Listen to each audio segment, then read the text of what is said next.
Okay. Welcome everyone to a new session with the Virtual Global Spine Conference. This is the last session this year. It's been a fantastic year, an endeavor that's unprecedented during this COVID-19 pandemic. And there's no better way than to end this year than by hosting my dear friend, Dr. Brian Dlouhy, who's a pediatric neurosurgeon. However, he has expertise in adult and pediatric pathologies affecting the craniovertebral junction, Chiari, and CVJ surgery. Expert worldwide, renowned surgeon. He's currently assistant professor at the University of Iowa Hospitals and Clinics, which has been classically a go-to center for patients suffering from complex upper cervical spine or CVJ or craniocervical junction pathology. So I welcome Dr. Dlouhy. Thank you for joining us, and the stage is yours. Without further ado, we'll start this session. Okay, let me share my screen. Well, thank you, Nader, and thanks to the rest of the Virtual Global Spine team for inviting me. I think what you guys are doing is quite incredible. And I've watched some of the other talks and so forth, and I mean, doing this every week is a lot of work. So I know how much effort you guys put into this. Yeah. So as Nader said, kind of a little about me. Yeah, I trained at Iowa, and like Nader, as a close friend, we both learned from Arnold Meneses a lot about the craniovertebral junction.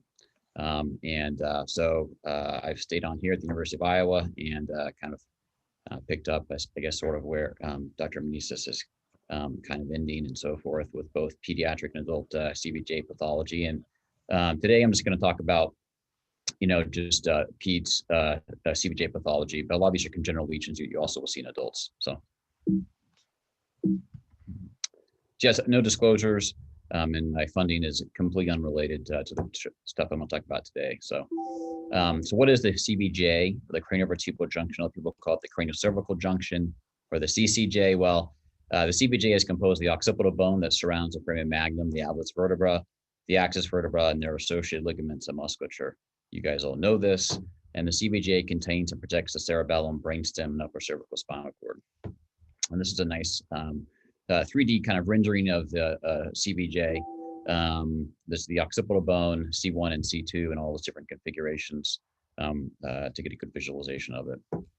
And the ligaments are, as I always tell patients, it's the most complex area of the spine with extraordinarily range of motion, both axial rotation and flexion and extension. That's because these joints are flat and they're held in place though by ligaments. Then the joints are flat, so it allows huge range of motion. But because of that, it needs ligaments and lots of ligaments to hold it and keep it stabilized because it's such a critical area for life. So one thing I just want to set the stage here a little bit is and define some things. And I like this definition by White and Punjabi for spinal instability. And it's particular and important, I think, for what you consider instability at the craniovertebral junction, because that seems to vary from person to person. So spinal stability is really the ability of the spine under physiologic loads to limit patterns of displacement so as not to damage or irritate the spinal cord and nerve roots. In addition to this, to prevent incapacitating deformity or pain due to structural changes.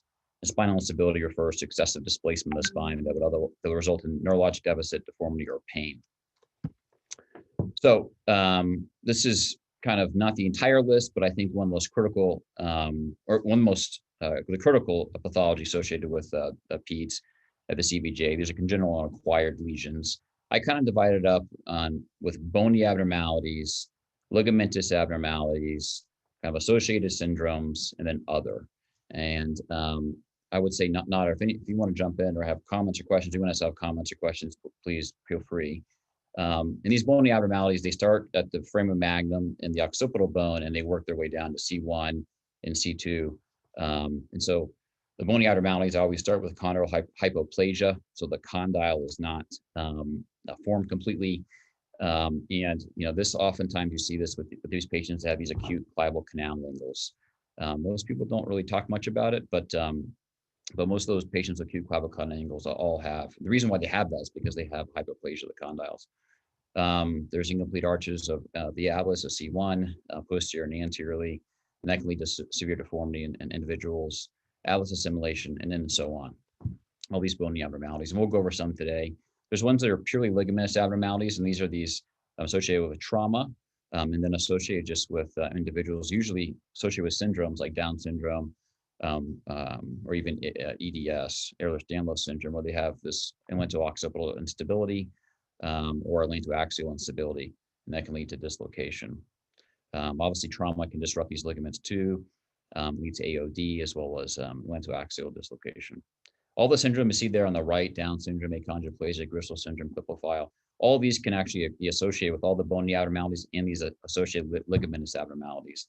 And there can be all a combination of all of these. And that's why the CVJ, and there's so many unique cases associated with the CVJ because of this. And then at the bottom there, the Chiari malformations, inflammatory conditions, infections, or I should say Chiari malformations and inflammatory conditions can also be associated with the other three categories I showed there. And then, of course, infections and tumors can affect the CVJ, which I won't really talk about today. So when I was a resident here at Iowa, and I worked with Nader and studying the CVJ, and we worked on a paper review, basically, of this evolution of approaches, transoral approaches, endoscopic and nasal approaches, and then reduction or realignment strategies for treating the pathology here. This basically this schematic of showing the algorithm there on the left is what Arnold Meneses did many years ago.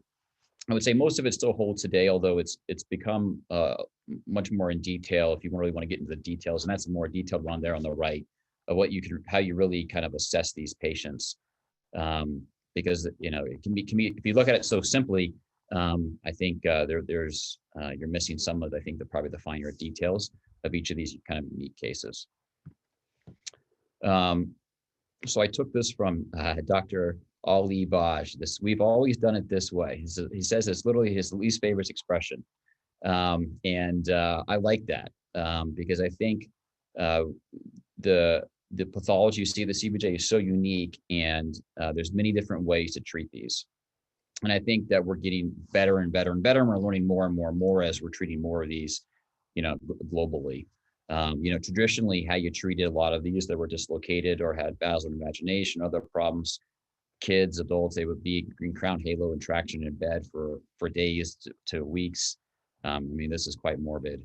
This is really rarely done these days. Halo gravity traction, though, is very similar. It's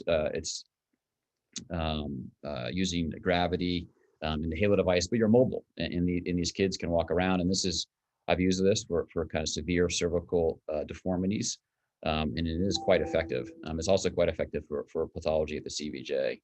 Intraoperative traction, you see at the bottom left.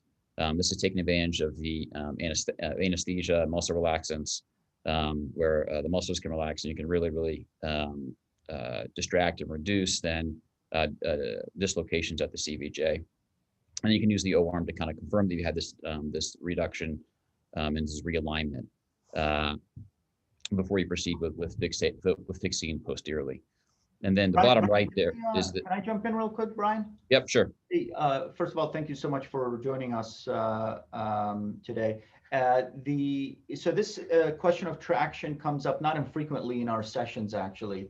And most of us are proponents of it for the right indication. But the one issue that comes up frequently, and I'd like to know how you guys do it in Iowa because you have vast experience in this, is being able to admit a patient, keep them in for days or even weeks in traction in order for it to be effective. I certainly have seen a trend towards less pre-op traction, more intraoperative maneuvers because it's just quicker. Get the patient in, get the patient out. When I was in training, we just had more flexibility, I guess, with insurance companies, with the hospitals, allowing us to keep patients in-house for several days pre-op. How do you guys go around that in your practice in which you need prolonged preoperative traction? Yeah, we don't. So we don't do the crown halo and traction anymore. I think years ago, and I've done halo gravity traction, and that's indicated, for these severe deformities that you're just not going to be able to get, intraoperative distraction reduction in the bottom right, and that's by, this figure in the bottom right by Jean-Paul Walensky is, and then many other groups now have kind of shown a similar method, and we have as well, in terms of these maneuvers as you describe intraoperatively, with hardware in place to manipulate the spine to realign it. But yeah, the kind of morbid crown halo and traction in bed, I don't think many people would still do that. So, but yeah, that's gone toward, I think, this intraoperative traction and maneuvers as you described. So this is kind of a first case. Sorry to interrupt. I just mentioned that so Nader stops giving me a hard time because we both are a little bit old school. We both love preoperative traction. I've just moved a little bit towards intraoperative, and he's always a big fan of the preoperative traction. So I'm trying to convince him that I'm not the only one. It's just harder to do. Oh, okay. Like with adults, I still do it. Pediatrics, I mean, as Dr. Dlouhy will show here shortly, probably they have, there's more give, there's more flexibility in the upper cervical spine.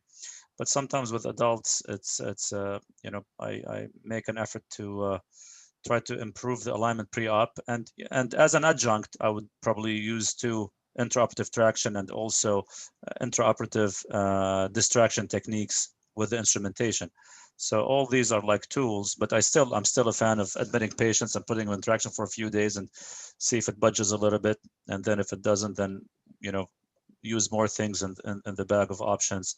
Intraoperative traction distraction is also using intraoperative techniques using the instrumentation.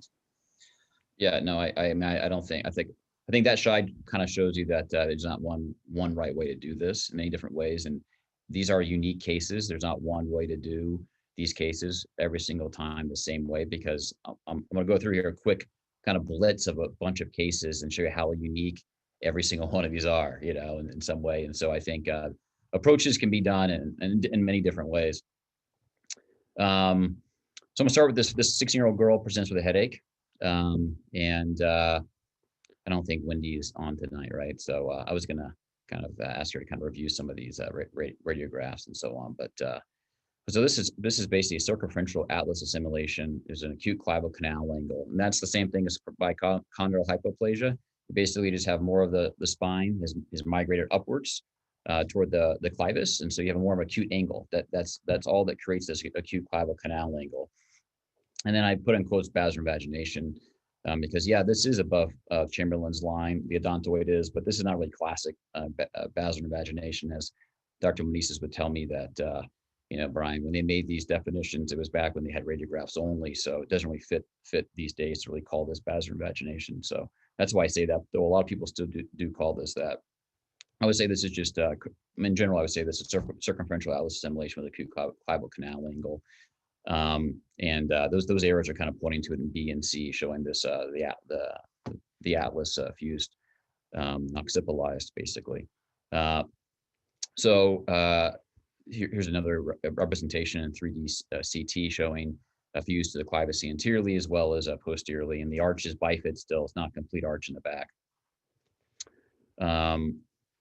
This child, this teenage girl, basically had some motion, at where the clivus does an extension, does move slightly over the odontoid. The odontoid does go up just ever so slightly with flexion, but really stable.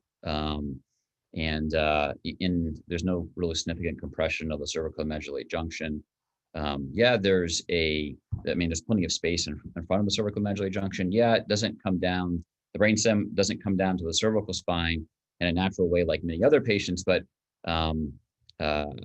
this wouldn't be a patient that I would consider as unstable, nor would I consider that, doing anything anteriorly or fixing this patient is going to help the patient's headache. This is a patient we would say is stable. By our algorithm would say, okay, treat this patient in a collar, and if she had some neck pain as well, and treat it conservatively. And that's what we did, and this child did fine. So there's a great question here, Brian. So what's the cause of the headache? So you think it's what's causing, is it upper cervical spine, like occipital headaches, upper neck pain? Yeah. What is the diagnosis? How would you address that with the patient? Yeah. So atlas assimilation, I think, always puts stress on, and that's what we're looking for when we do that flex. It's always put stress because you've lost now that typical flex and extension from condyle to C1. So you've lost that range of motion. So then it puts more stress on flex and extension on C1 and C2, where it typically shouldn't have flex and extend. You shouldn't be able to flex and extend at C1, C2. But now when she does that, she does want to flex and extend a little bit. And you see a little bit on the flex and extension views here, where C1 does ride up a little bit higher with extension. And when she flexes, the odontoid does go up some and goes backwards, but she's not unstable. So I think, there's probably a little bit of some ligamentous and muscular and a strain and so on that's causing this. And you can relieve a lot of that just with a collar. And she has to know that this is a lifelong thing. She has to remember this. She has no pannus here. There's no signs of instability, but it's something if she develops problems in the future, and lifestyle modification is critical. So that's the thing. What's the follow-up on these? Because these can progress, right? Like, certainly they'll progress faster if they have Klippel-Feil. It becomes like an, two lever arm above and below, hinging off of the atlantoaxial joint. But what's the follow-up? How do you follow up on these patients? I might see him back like in 6 months or might do. Well, so I put him on a collar. I see him back in 3 months. I do a collar for 3 months, and I say, okay, at that point we wean out of the collar. We can then do physical therapy for strengthening of the muscles in the neck.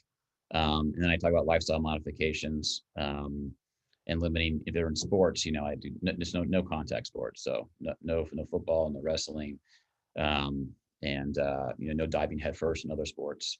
And then I tell them it's just something they have to watch. I don't think I have to watch these patients chronically every single year. I just let them know that if there's a problem, come back and see me. And tell them the symptoms, what they're going to see. Well, Brian, actually, this is you alluded to something that is incredibly important in this, especially in this patient population, is clearing them for sports, potentially contact sports, impact sports. And I know there's no one right answer for all of the scenarios, but are there any instances in which you see a pathology, an OC junction pathology, that does not need treatment, for example? Let's say it does not need surgical treatment. It's a congenital anomaly, but you're willing to clear a patient for, I don't know, soccer, baseball, football, whatever it is. How do you navigate that? Yeah, I navigate it by saying, I rarely have ever seen someone come into my ER, my clinic, from a basketball injury at the CBJ or even in the spine. I rarely see it with baseball. I rarely see it with a lot of sports, right? Except for I see it with, wrestling, especially here in Iowa. I see it with football, and then other things, trampolines, so on and so forth. But so I kind of limit patients to no football, no contact type sports. I don't like them heading the ball in soccer. So those kind of things, but I don't mean that those are my rules. That's just my opinion. I think I tell these kids there's tons of great sports out there. You can pick one that's not going to have this kind of, you can still play sports, right? There's still lots of sports you can play. So this is a 12-year-old boy with known Klippel-Feil syndrome. So this child has, like the last one, atlas assimilation, but also, as Nader alluded to, this is C2, C3 segmentation failure. This is a C2 butterfly vertebra, which you can't see here, but you see it on the coronal. C5 to C7 segmentation failure, a right C6 hemivertebra, and C1, C2 instability. And you can kind of see that on the sagittal. The antedental interval is widened. You can see the joint space on the left. Parasagittal CT is widened as well.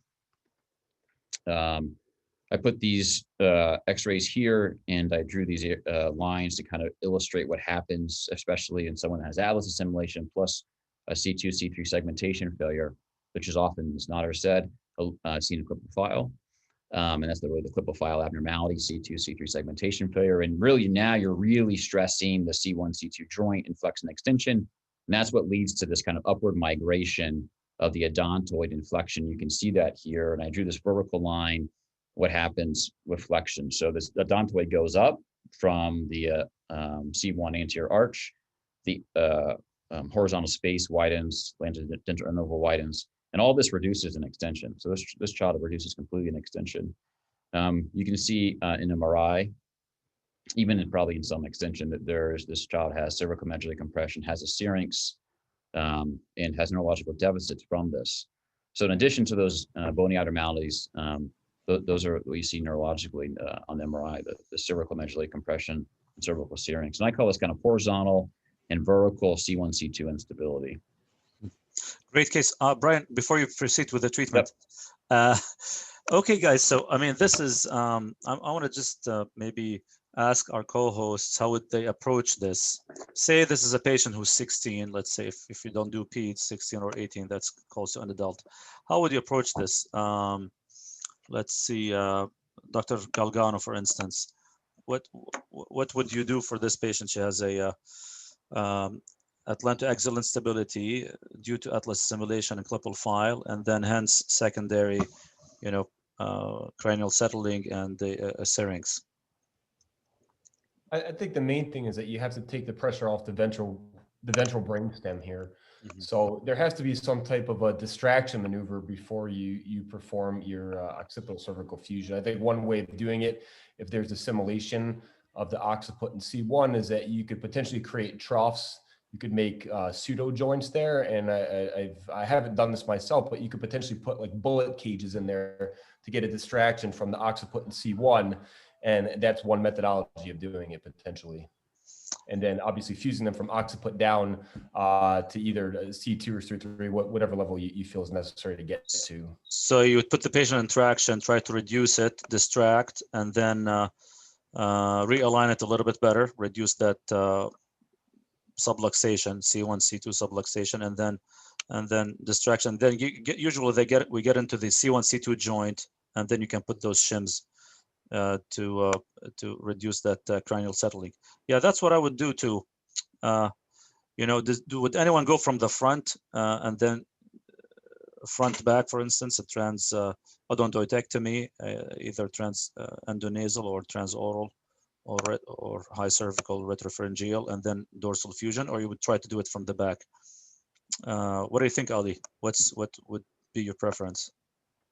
Yeah, good case. I had the privilege, in at least my previous institution, we haven't established a program here yet, but where we did many of these, and we would reserve the endonasal approach as a stage procedure if we were not able to reduce posteriorly. So we would prepare them for potentially, 2 stages, posterior first, then anterior transnasal odontoidectomy.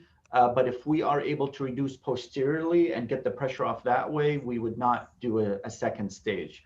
The real question here for me is, I would do this just like Dr. Galgano mentioned, is intraoperative reduction, distraction, because C1, I believe you said C1 and C2 are similar. Does she have C1 assimilation? Yeah. That was assimilation. So I would go occiput to. So here's the thing: if she has, if C5 to C7 is fused, I certainly would not stop at C4 because that would leave the so-called naked level. I don't feel comfortable with that. So probably for me, O to C3, and then keep those 2 levels for some mobility. Otherwise, you're going to span that entire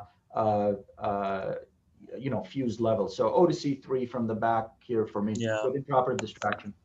Yeah, it all depends on the morphology on the lateral masses. Sometimes you need to kind of find points of fixation. You end up taking them sometimes even lower than that. But yeah, I agree. I will do, try to reduce it from the back, and then with traction, get into the joint C1, C2 intraoperatively, and then put those shims, and then occiput to see something, wherever is the or overlap it with the Klippel-Feil segments too. Okay, Brian, let's see what interesting. Yeah. So so we didn't, looking at the extension, that's why, these flex and extension films are key, because it tells you if they reduce completely with just motion, you're going to be able to reduce this intraoperatively just with hardware in place or intraoperative traction, a combination of techniques, as Nader says. So yeah, intraoperative traction, confirmation of this reduction with the O-arm, and O to C3 fusion with autologous rib graft for fusion. So I always take rib. I mean, I do a lot of stuff that I saw and learned from, Arnold Meneses, and because it's just a great piece of bone that, I rarely see that not see it fail. And with Marcaine blocks of the nerve roots, I mean, they rarely have any kind of pain there, even after surgery. So this is kind of the setup and prep, and you can see there on the left there on G is the arm reduction that you get, and obviously you can go down, C2 and C3, and rib graft, and there I'm just kind of showing there on I the reduction that you kind of get. Yeah, you're gonna have to watch this kid over time too for segmentation changes and so forth and so on. So yeah, and then these kids, we always place them Minerva brace, and I still do this. It really allows restricted kind of motion compared to a collar, and especially these kids with all kinds of rare syndromes and so on. So this is an 8-year-old boy that presents with a headache, and kind of similar to these other cases. This kid has atlas assimilation. You can see it more laterally on that right side or on the left side, and has this kind of fibrous union at C2, C3. And this fibrous union is the beginning of the segmentation fair that you see with the Klippel-Feil abnormality. So this is not yet fused, but you will with this child. And as an adult, you'd probably see this. This will be completely kind of fused with bone here. You see this kind of widening of the C1, C2 lantodental interval.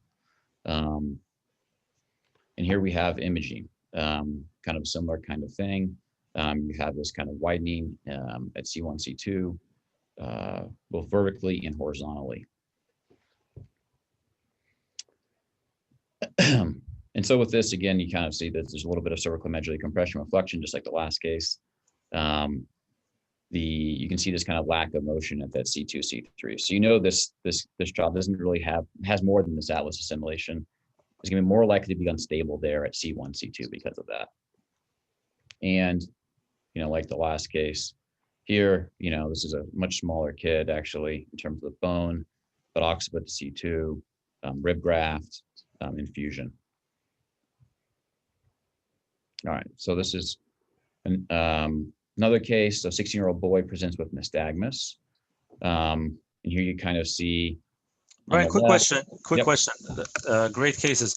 So, you've shown OC fusions with rigid constructs. When do you decide, what's the age cutoff, or what's the thinking in terms of when do you use semi-rigid fixation, like for instance, titanium loop and sublaminar wires, versus rigid fixation, occipital plates and screws? So is there a cutoff age, or depends on the bone morphology, or what's the thought process? When do you decide to do semi-rigid fixation versus rigid fixation in pediatrics? Yeah, I think in peds, what I'm doing now, I've gone down to 3 years old, but it depends on the individual, right? All depends on the bone size and so forth. But I mean, you can go down to 3 with instrumentation. And it's rare that someone develops, instability before then. And if they do, you can probably keep them on a collar until they're just older and they're bigger and their bone quality is stronger and bigger. And the collars work great, and get them through, a year or two until they're big enough, and then instrument. Just because, I mean, rigid fixation is just so much better in terms of obtaining a fusion, especially in these growing kids. So I just, I prefer to do that. But good question, Amr. Really good question. So this child has atlas assimilation as well, and has this kind of in the back on the 3D CT. You can see that fused posteriorly, and then the C1 there on the CT, you can see kind of juxtaposed to the clivus, basically a 90-degree clival canal angle. And again, that's associated with this atlas assimilation. Widened lantodental interval, you can really see on the MRI, the cervicomedullary compression, and then a Chiari malformation, the cervicomedullary buckle. You can see in the large C2, large T2 cervical thoracic spine MRI, and then syrinx in the thoracic spine. Well, we can go back and see what people would want to do, Nader. What do you think? How would you approach this? Hey, Nader, you're muted. All right, like, yeah, great case. So you have, an increased atlanto-dental index here, and then it's an assimilated atlas, and there's acute clival canal angle, ventral, and then you have tonsil ectopia, right, like below the foramen magnum, Yep. and assimilated atlas. I always prefer to, go all posterior if I can. Okay, I mean, there's an element here of a bit of basal invagination because of the acute clival canal angle. I would put the patient in traction, distract a little bit, and then go posteriorly, do an OC fusion, and also do a suboccipital decompression and go intradural for a duroplasty, because you got to treat the also a tonsil ectopia. It's not only, you have two structural issues. You have instability at the CVJ, and also you have tonsillar ectopia. It's not only the instability that's causing the neurological issues here. So yeah, I would go all dorsal, intra-op or pre-op traction, and then lock them in a halo vest. If I do pre-op traction, I'll lock them in a halo vest, then go all dorsal and do a suboccipital decompression, OC fusion, and duroplasty. Okay. So that's pretty much what I did. So this is, we did intraoperative reduction, confirm that with O-arm traction intraoperatively. Again, then also maneuvers while you've got hardware in place to push, you're basically pushing C2 forward, right? And you're distracting and trying to pull it inferiorly. And that's how you kind of reduce and realign this. That Chiari, that's a significant Chiari, right? The brainstem's pushed down to basically C2.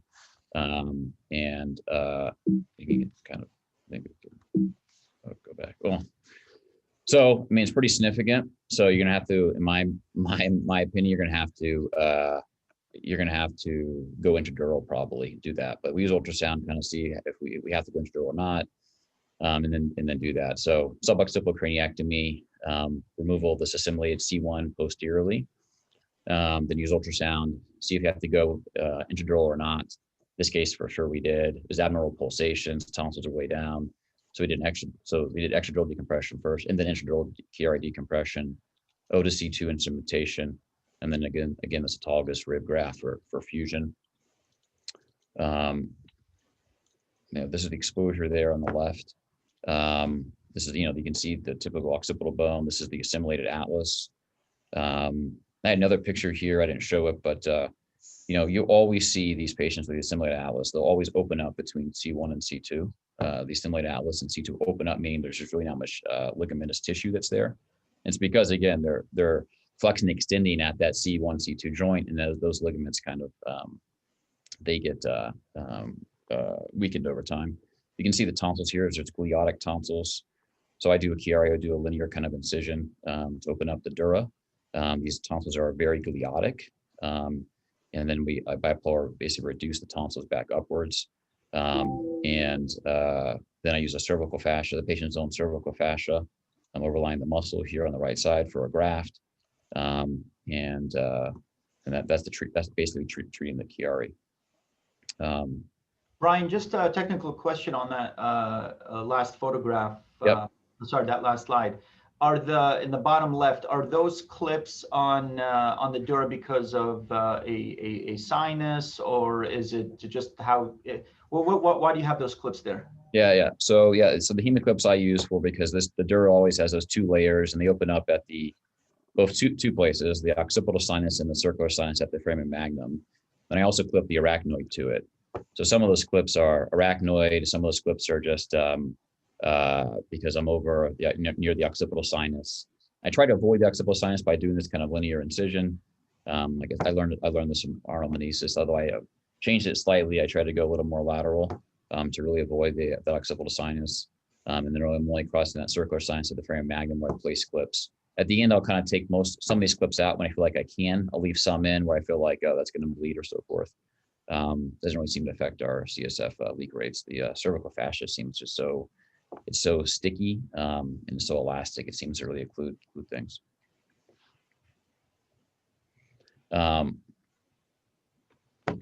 this is again, the construct that we use intraop the instrumentation with hinge rods and then rib graft bilaterally sutured to the rod bilaterally after we vernate the bone.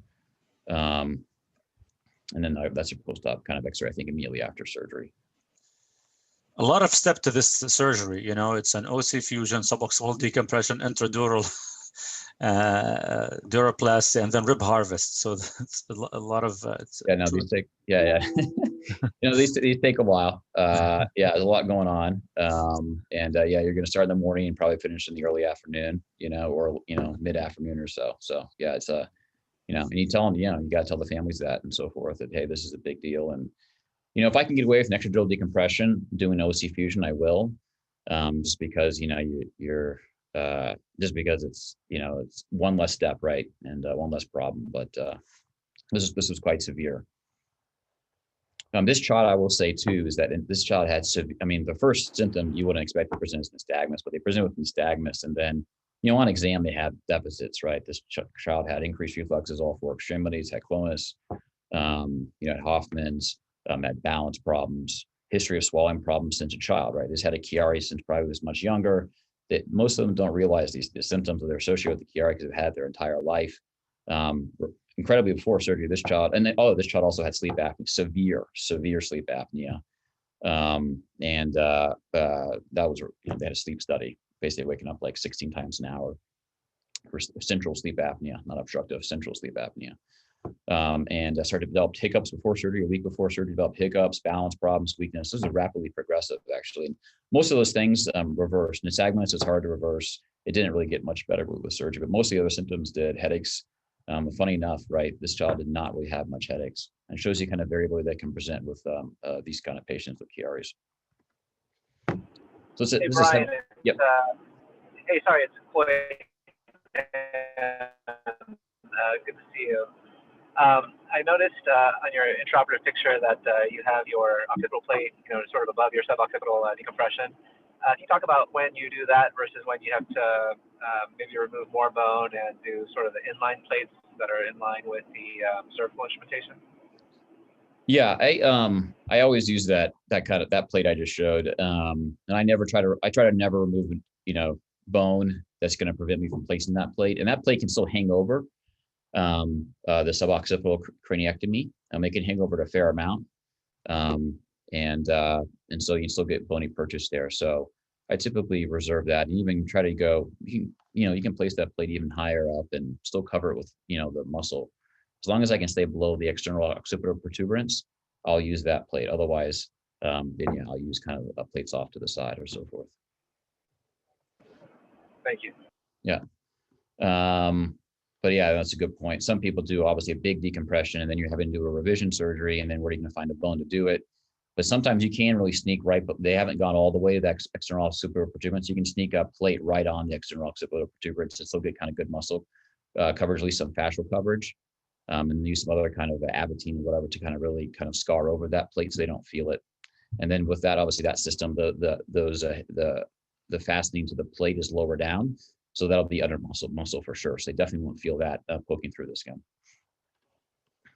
So this is a next case, 17-year-old with Down syndrome and psoriatic arthritis, presented at 17 years old with neck tilt and recent arthritic flare-up. As you can see, in 8 years old, this kid had a very normal looking cervical spine, but at 17 years old and presented here after this recent arthritic flare-up, you see the C1, C2, pretty significant instability. And then you can see that head tilt there on the right. There, the CT, you can see that on the left, showing this kind of significant widened longitudinal interval and the severe compression at the cervical medullary junction. In the MRI, and I show the two kind of axial T2 slides there showing the compression and the T2 signal change, so you can see there. So this is a C1, C2 dislocation. Also had a partial rotatory dislocation and OC1 instability. This is a post-contrast study showing, and I got this just because of this arthritic component to this child with Down syndrome.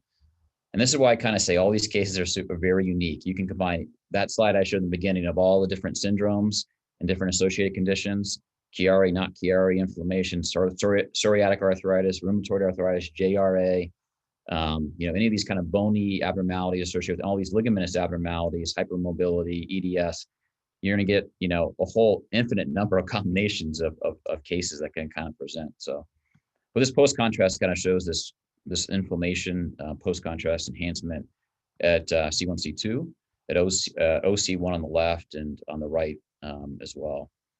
You see it on the axial slide as well. And then here's kind of the CT again, showing the sagittal, showing this kind of obviously movement too at on the left OC1 space, and this kind of axial kind of rotatory subluxation as well. And the child obviously had this severe spinal cord compression. Child's not very big. Nader,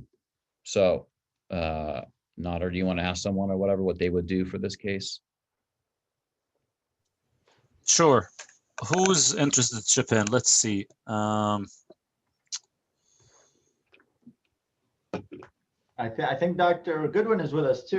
Dr. Goodwin, absolutely. Matt, what would you do for this 17-year-old boy with Down syndrome, atlantoaxial instability, cock-robin head? So there's an element of atlantoaxial rotatory subluxation, spinal cord compression. Yeah, great question. You guys are so close to the brain this whole hour. It's so yeah. I mean, having not done a lot of these, obviously I guess the clearly there's instability here. I'd be thinking very similarly to earlier cases in terms of some traction and making sure we get a good decompression. Obviously the big difference here being there's a rotary component as well.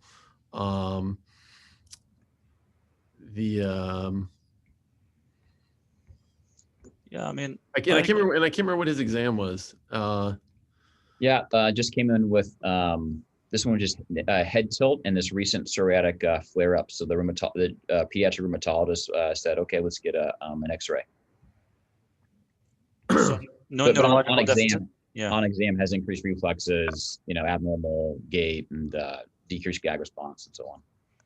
And I agree with Matt with the approach, reduction and fusion and decompression. The thing is, like, do you stop at C1 or you go to the occiput? What would you? I mean, that's the question with it. To me, I have low threshold with these, to be honest.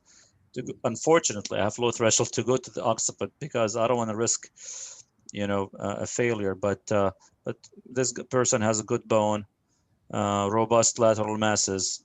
The condyle C1 index is normal. I would probably, if they reduce interaction, probably I will go. I would not include the occiput in this patient. That's what I would think. But what do you think, Matt? Would you include the occiput or you would stop at C1? Yeah, I don't know. I don't know. I feel like I'm always more aggressive than I think I'm going to be. So I probably would go to the occiput. But I'm not sure that's the right answer. Well, his slide says occiput to C1 instability. Yeah, Brian, why do you think there's OC1 instability in this patient? C1, C2, there's no doubt. You can see subluxation, ADI is increased. But why would you think the OC1 is unstable? So, I mean, this is a little controversial in terms of Down syndrome and OC1, and there's really no kind of, we're kind of looking at that in our patient population here of Down syndrome at Iowa, but right now, there's not really criteria for OC1 in terms of instability, but the amount of inflammation there, especially with psoriatic arthritis, they obviously have the kind of condyle hypoplasia. They have the flattened condyles, allow them to move more. You fuse these patients. The other thing is you fuse a patient C1, C2, you're going to stress OC1 more. They can lead to more instability at OC1. Is that going to cause problems? And that is kind of my thinking on this. Yeah, that makes a lot of sense, to be honest. Yep. So this is, as you guys said, same thing. The treatment required this realignment, occipital cervical fusion. I always do a seamless laminectomy when I do these, just so I can ensure there's decompression. I use ultrasound to confirm it. Again, I use rib harvest for autologous fusion. This is kind of the, this axial view here. You can see after reduction, how much more space you have, in front of the actual cervical medullary junction, both in the axial and sagittal views. And then the other thing I go to the occiput on a case like this because of that. And first off, sometimes these kids are small and I want, the best purchase I can. I'm worried about the OC1 after fusing C1, C2. Down syndrome, you're not gonna have a problem flexing and extending the neck, which I show here. They're extremely hypermobile, right? You're not losing mobility, and so, yeah, you're still going to lose obviously axial rotation the most, which you would do anyway if you had a C1, C2, but it's really not any much different in terms of what's affecting their quality of life in terms of motion of their neck. And this is kind of why I kind of show this slide here for Down syndrome. Any questions? What do you think, Nader? I think it's a great case. It's just, to me, I mean, in my practice, I usually never stop at C2. I always either C3 or even 4. I don't know why. Multiple points of fixation. It's not the right thing. I'm not saying the right thing, but it's like I remember we used to always stop at C2, and Well, no. So yeah. So I stop more at C2 than Arnold Meneses ever has. Yeah, he would go down further to C3 a lot of times. And I go to C2. I feel like with the rib, I feel like you get a fusion, and then I put them in Minervas. And depends, sometimes you get these really big C2 pars or pedicle screws in, and it's hard to imagine, but that seems to work for me. But I'm sure there's other cases in which, and there are cases in which I go to C3. So, I'm not critiquing by any means. I'm just saying, like me, it's like I'm critiquing myself. It's like like I'm looking at C3, C4, sometimes even C5. But that's a great case. It's amazing how. What's your experience when you do an OC fusion with the subaxial spine? Do you notice that there's a change in alignment, or it depends on how you fuse them too, right? So, and it changes a little bit, right? I don't think this has been totally studied, right? But you can imagine, right? So if you flex their neck just a little bit more than neutral, they're going to extend their neck to look horizontal. So you'll get more of that. You get more of a lordosis. Now it depends what they have, before surgery. And Down syndrome, they have all kinds of different ways of holding their head. For whatever reason, they like to flex their neck a lot, just and look down all the time. But I think it all depends on how you fuse them. If you just fuse them a little bit, right? So if you fuse them a little bit in the extension, then you're going to have a little bit of kyphosis at that junctional level where you fuse them down to whether it's C2 or C3, because then they're wanting to flex their neck just to look more in the horizontal plane. And so I've seen a little bit of that over time in practice. So I really I look at it and say, well, do I want a little bit more lordosis? Maybe you want to keep it for sure, make it neutral, not at all extended. And of course, I don't want any swallowing problems too. So I always try to go for neutral, but you can, I think, a little nuance, alter that a little bit to improve that cervical alignment.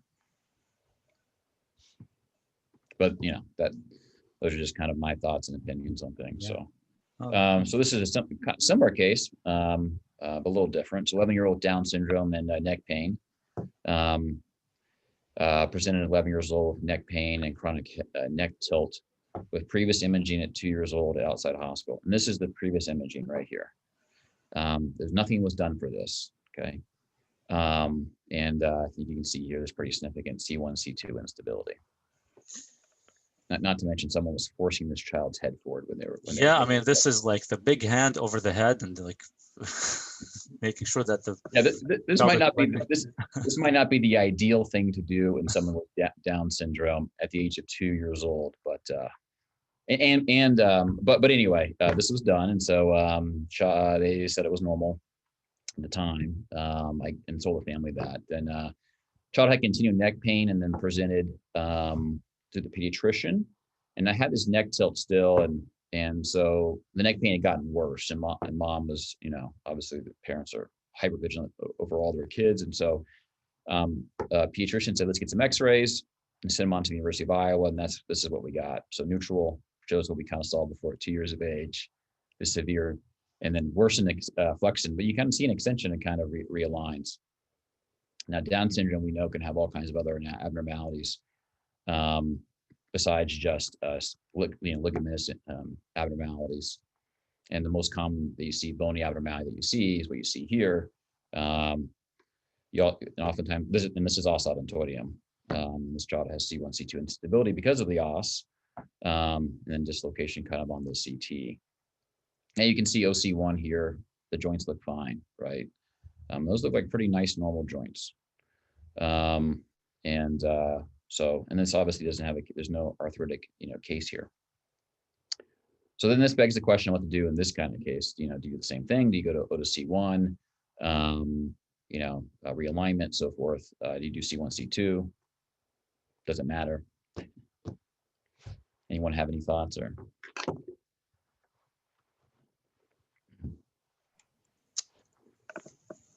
Challenging cases here, Brian. Keep going. Okay, good. So this is the MRI, and this is funny that MRI, because even a neutral when she's standing, right? And that's the thing, you see these Down syndrome, right? Their heads just falling off their spine forward, right? So you see this compression, but you get the MRI, and then it kind of reduces a little bit. And this is what's nice, right? So that the child can reduce some at the extension, and you can see that you're going to have in the OR, you'll be able to fuse. You'll be able to realign and instrument this child without a problem. And then you can see how much damage the cervical medullary junction, the upper part of cervical spinal cord has what's happened to it. I mean, it's incredible that this child, is still walking.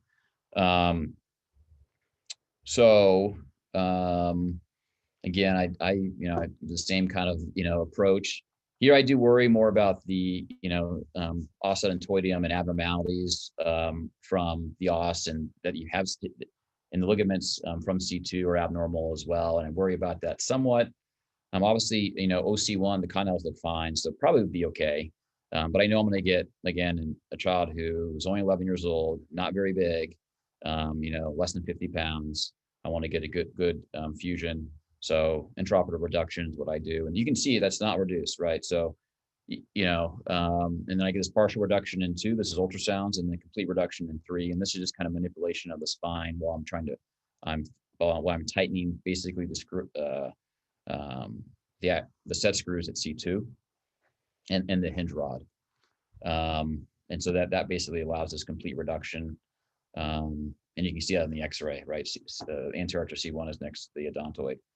And again, the rib graft. There was a concern in the past, right, that Down syndrome don't fuse as well either, especially in other syndromes, have problems fusing, and there's more complications with a non fibrous or non-fusion. So I know we're probably running out of time here. Can I ask you just a quick question? Yep.